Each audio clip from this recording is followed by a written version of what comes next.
మనాళ్ళు ఒక దేశానికి పోయారంట, రాజ్యాంగ రచన కోసం, కొన్ని సలహాల కోసం. ఆ దేశంలో ఉన్న నాయకుడు చెప్పాడంట, ప్రపంచ మేధావిని మీ దేశంలో పెట్టుకుని నా దగ్గరికి వచ్చారేమని. అంబేద్కర్ గారి గురించి మాకు సలహాలు ఇచ్చినోడు మీ దగ్గర పెట్టుకొని, మాకు గైడెన్స్ ఇచ్చిన వాడిని మీ దగ్గర పెట్టుకొని మీరు మా దగ్గరకు వచ్చారేంది అన్నాడు. అంటే వాళ్ళు కూడా ఆయన సలహా పొందారు. ఆ రేంజ్కి వెళ్ళిపోయాడు.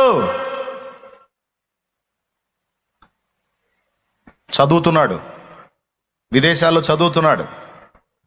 భార్య డబ్బులు పంపిస్తుంది, భార్య కష్టపడి పనిచేసి డబ్బులు పంపిస్తుంది. బాగా వినండి, ఏదైనా భూమి మీద మనం పుట్టాము, బ్రతుకుతున్నాము, జీవితంలో మనుగడ సాగిస్తున్నామంటే ఒక రోషం, ఒక పట్టుదల, ఒక గురి, ఒక భారం, ఒక దర్శనం, ఒక గమ్యం. ఆడ మనిషికైనా మగవాడికైనా ఆ గురిని పెట్టుకొని బ్రతకాలి. భౌతికంగా కొన్ని గురులు, ఆధ్యాత్మికంగా కూడా కొన్ని గురులు మనం కలిగి ఉండొచ్చు. ముఖ్యంగా నేను ఫస్ట్ భౌతికమైన వాటి గురించి మాట్లాడుతున్నాను.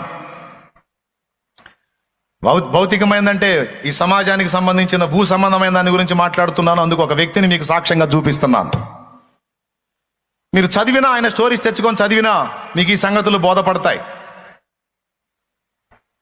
అవసరం లేదు, దేవుని కృపను బట్టి నాకున్న పరిజ్ఞానంతో నేను మీకు అందిస్తున్నా.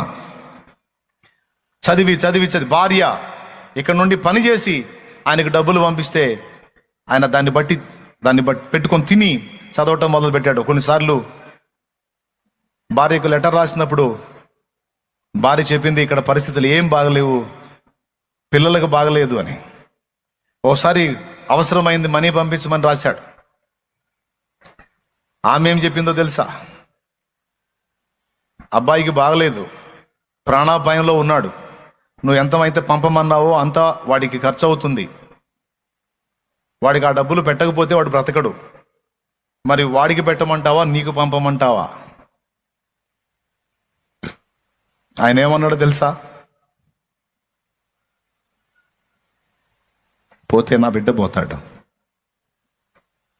కానీ నేను చదువు ఆగితే నా జాతి అంతే ఉంటుంది.